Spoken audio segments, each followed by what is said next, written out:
Season के first episode की शुरुआत में बेंटन और केविन कार रेसिंग कर रहे होते हैं। वो लोग कैंपिंग के लिए जा रहे होते हैं। केविन कहता है कि जो कैंप में लास्ट पहुंचेगा वो कुकिंग करेगा।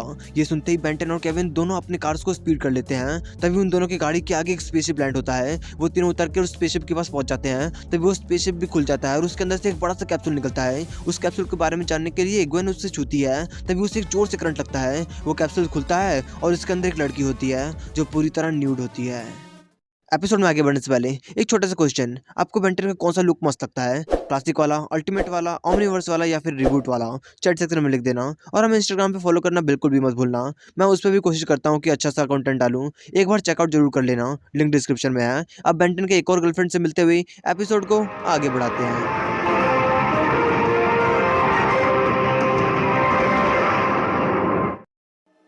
बेन अपना जैकेट उस लड़की को दे देता है और उसे लेकर वो लोग कैंपिंग प्लेस के पास पहुंच जाते हैं। वो तीनों उस लड़की से पूछते हैं कि आखिर वो है कौन, पर उस लड़की को कुछ याद ही नहीं था कि आखिर वो है कौन और वो आई कहां से है। उसे कुछ पता ही नहीं था। बेन उससे उसका नाम पूछता है। वो लड़की थोड़ा हिचकिचाते हुए अपना नाम यूनिस बताती है। तभी वहां पर प्यारे प्यारे जानवर आ जाते हैं और यूनिस के साथ खेलने लग जाते हैं। केविन कहता है कि अब उन्हें अपना कैंपिंग छोड़कर यूनिस को प्लम्बर्स के हवाले करने के लिए जाना पड़ेगा, पर यूनिस जाना नहीं चाहती थी। वो उनके साथ ही रहना चाहती थी। बेन और ग्वेन तो मान जाते हैं, पर केविन थोड़ा सा नानुकुर करता है, पर वो अकेला क्या ही उखाड़ लेता। ग्वेन अपने कुछ कपड़े यूनिस को दे देती है। फिर वो लोग फिशिंग करने जाने लगते हैं। फिशिंग के बाद वो लोग कैंप के पास पहुंच जाते हैं। रात हो जाती है। वो लोग पुराने किस्से यूनिस को बताते हुए याद कर रहे होते हैं। तभी बेन उठता है और यूनिस को उठाता है। ग्वेन पूछती है कि वो दोनों कहाँ जा रहे हैं। बेन कहता है कि वो यूनिस को खूबसूरत वैली दिखाने ले जा रहा है। ग्वेन बेन से अकेले बात करने के लिए साइड में बुलाती है। बेन के साथ केविन भी आ जाता है। ग्वेन बेन से पूछती है कि वो कर क्या रहा है। जूली का क्या? बेन कहता है कि जूली ने खुद उससे ब्रेकअप किया और वो यूनिस जितनी खूबसूरत भी तो नहीं है। इतना कहकर वो यूनिस को लेकर वहां से चला जाता है, पर ग्वेन उससे खुश नहीं थी। बेंटन यूनिस को लेकर वैली की तरफ जा रहा होता है। बेन रास्ते भर यूनिस से फ्लर्टिंग कर रहा होता है।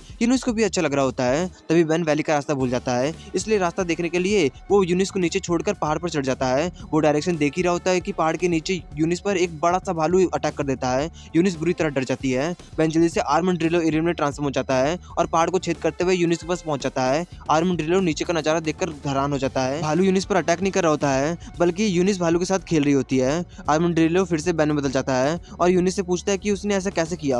यूनिस कहती है, मैंने कुछ नहीं किया, बस मुझे पता था कि वो मुझ पर हमला नहीं करेगा। ये थोड़ा अजीब है ना?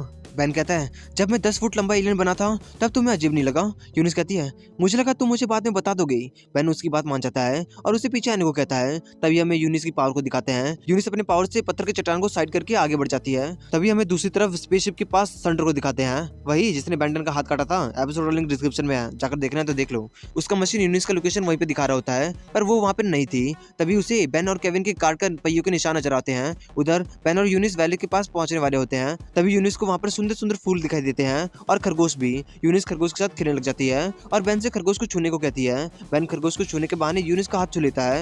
यूनिस को भी कुछ कुछ होने लग जाता है। वो दोनों किस करने लगते हैं। तभी वहाँ पर सैंडर आ जाता है और उन दोनों का किस वहीं पे रोक देता है। बेन जल्दी से स्पाइडर मंकी एलियन में ट्रांसफॉर्म हो जाता है और सैंडर पर जाल से हमला कर देता है, पर सैंडर अपने एक्स से जाल को काट देता है। स्पाइडर मंकी जल्दी से अल्टीमेट स्पाइडर मंकी एलियन में ट्रांसफॉर्म हो जाता है। फिर सैंडर पर बुरी तरह टूट पड़ता है। सैंडर भी हार नहीं मानता और अल्टीमेट स्पाइडर मंकी पर अपने एक्स से टूट पड़ता है। अल्टीमेट स्पाइडर मंकी कहता है, हमारे बीच में तो सौदा हुआ था, अल्टीमेट ट्रिक्स मेरा है। सैंडर कहता है कि वो अल्टीमेट ट्रिक्स के लिए नहीं आया है, वो यूनिस के लिए आया है। अल्टीमेट स्पाइडर मंकी सैंडर पर बुरी तरह टूट पड़ता है, पर सैंडर उसे मुक्का मारकर दूर फेंक देता है और यूनिस की तरफ बढ़ने लग जाता है। पर यूनिस जल्दी से खरगोश की पावर सोखकर वहां से कूदते हुए भाग जाती है। सैंडर उसके पीछे जाता, उससे पहले अल्टीमेट स्पाइडर मंकी सैंडर को पकड़कर मारने लग जाता है, पर सैंडर अपने एक्स से उस पर जोरदार हमला कर देता है। अल्टीमेट स्पाइडर मंकी दूर जाकर गिरता है और फिर से बेन में बदल जाता है। सैंडर बेन को वार्निंग देकर यूनिस के पीछे चला जाता है। बेन जल्दी से ग्वेन और केविन के पास पहुंच जाता है, जहाँ पर वो दोनों टेंट लगा रहे होते हैं। बेन उन दोनों को सैंडर और यूनिस के बारे में बता देता है। ग्वेन अपने मैजिक के जरिए यूनिस का पता लगा लेती है, क्योंकि यूनिस ने ग्वेन के कपड़े पहने हुए थे। वो लोग जल्दी से यूनिस के पास जाने लग जाते हैं। केविन कहता है, सैंडर सिर्फ रेयर और कीमती चीजों के पीछे भागता है, यहाँ भी वो इसी के लिए आया होगा, क्योंकि उसे यूनिस की कोई चीज चाहिए, पर क्या? खैर वो लोग यूनिस के पास पहुंच जाते हैं। यूनिस थोड़ा मायूस होती है। केविन उससे पूछता है कि आखिर सैंडर को उससे चाहिए क्या, पर यूनिस कहती है कि उसे कुछ नहीं पता कि उसे चाहिए क्या। तभी वहां पर सैंडर आ जाता है और उन पर हमला कर देता है, पर सभी उसके हमले से बच जाते हैं। बेन जल्दी से एनर्जी एलियन में ट्रांसफॉर्म हो जाता है और उस पर अपनी एनर्जी से हमला करने लग जाता है, पर सैंडर अपने फ्लाइंग बोर्ड से बच जाता है और एनर्जी पर अपने एक्स के एनर्जी से हमला कर देता है। एनर्जी नीचे गिर जाता है। ग्वेन सैंडर पर अपने मैना से हमला करने लग जाती है। केविन जल्दी से पत्थर को सोखकर लड़ने के लिए तैयार हो जाता है, पर सैंडर केविन को जाल में फंसा देता है और ग्वेन की तरफ बढ़ने लग जाता है, पर तभी एनर्जी उठता है और सैंडर को पकड़ लेता है। वो उसे मारने वाला होता है कि सैंडर एनर्जी पर एक मशीन लगा देता है, उससे बहुत सारा ग्लू निकलता है और एनर्जी को बुरी तरह जकड़ लेता है। फिर वो ग्वेन को भी ढेर कर देता है। फिर यूनिस के पास आ जाता है और उसे कहता है कि वो उसे बताएगा कि वो आखिर है कौन और वो कहाँ से आई है। एनर्जी फिर से बैन में बदल जाता है और यूनिस को सैंडर से दूर रहने को कहता है, पर यूनिस वो जानना चाहती थी कि वो कौन है, इसलिए वो सैंडर से दूर नहीं जाती। सैंडर यूनिस के पास आता है और उसके गर्दन के पीछे का बटन दबा देता है। यूनिस एक छोटी सी मशीन में ट्रांसफॉर्म हो जाती है, बिल्कुल ओमनिट्रिक्स की कोर जैसे। वो तीनों ये देखकर हैरान हो जाते हैं। बैन सैंडर से पूछता है कि आखिर उसने यूनिस के साथ किया क्या। सैंडर कहता है कि वो अभी नहीं बता सकता, उसे एक डिलीवरी के लिए जाना है, इसलिए वो जल्दी से वहां से उड़ जाता है। बैन जल्दी से कैरन बोल्ट एरिया में ट्रांसफॉर्म हो जाता है और ग्लू से छूटकर अल्टीमेट कैरन बोल्ट बनते हुए सैंडर का पीछा करने लग जाता है। अल्टीमेट कैरन बोल्ट कैसे तैसे सैंडर को नीचे गिरा देता है, फिर सैंडर पर बुरी तरह चढ़कर उसे रगड़ने लग जाता है, पर सैंडर को कुछ होता ही नहीं। सैंडर अल्टीमेट कैरन बोल्ट पर एक छोटा सा गन फायर कर देता है। अल्टीमेट कैरन बोल्ट ढंग से चल नहीं पा रहा था। सैंडर अल्टीमेट कैरन बोल्ट को एक्स से मारने वाला होता है कि वहां पर ग्वेन और केविन आ जाते हैं। ग्वेन अपने मैना से सैंडर को बैन से दूर कर देती है और केविन पत्थर को सूखकर सैंडर पर बुरी तरह टूट पड़ता है। फिर अल्टीमेट कैरन बोल्ट सैंडर को मारकर दूर फेंक देता है। सैंडर से यूनिस मशीन दूर गिर जाता है। ग्वेन जल्दी से वो मशीन सैंडर से दूर करके केविन को दे देती है। केविन उस मशीन को चालू करने की कोशिश करता है पर कर ही नहीं पाता। अल्टीमेट कैरन बोल्ट केविन को एक एडवाइस देता है कि वो मशीन ओमनिट्रिक्स की जैसा है। केविन समझ जाता है और उस मशीन को ओमनिट्रिक्स जैसा चालू करता है। तभी वो मशीन यूनिस के रूप में ट्रांसफॉर्म हो जाती है। वो खुद से सवाल करती है कि वो है कौन। तभी सैंडर यूनिस को देख लेता है और उसकी तरफ बढ़ने लग जाता है। यूनिस इस बार सांप का पावर एब्जॉर्ब कर लेती है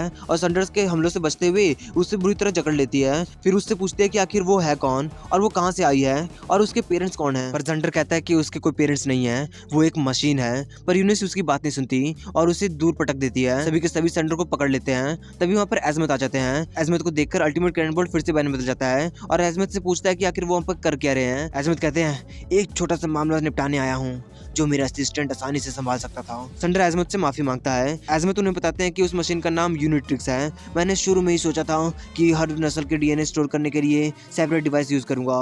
ग्वेन समझ जाती है कि जब स्पेसशिप खुला था और उसका हाथ उस मशीन पर पड़ा था, तब उस मशीन ने ग्वेन के डीएनए का सैंपल ले लिया और उसे रैंडमाइज करके यूनिस को क्रिएट किया था। यूनिस पूछती है कि अब उसका क्या होगा। एजमत कहते हैं कि वो वापस स्टोरेज रूम में जाएगी, पर यूनिस वहां पर जाना नहीं चाहती थी। वो घबराने लग जाती है। बैन यूनिस का साथ देते हुए एजमत से लड़ने लग जाता है कि वो इंसानों के साथ ऐसे कैसे कर सकते हैं। एजमत कहते हैं कि वो एक इंसान नहीं है, वो एक मशीन है और वो बहुत खतरनाक है। पर बैन उनकी बात नहीं सुनता। एजमत ना चाहते हुए भी बैन की बात मान जाते हैं और यूनिस को प्राइमस को संभालने के लिए ले जाने के लिए तैयार हो जाते हैं। यूनिस आखिरी बार सभी से अलविदा लेती है और बैन को एक छोटा सा गिफ्ट देकर एजमत सेंटर के साथ वहां से टेलीपोर्ट हो जाती है। ग्वेन बैन से पूछती है कि उसने आखिर उसे दिया क्या। बैन कहता है, एक खूबसूरत चीज। और बैन का मोए मोए के साथ ही ये एपिसोड यहीं खत्म हो जाता है।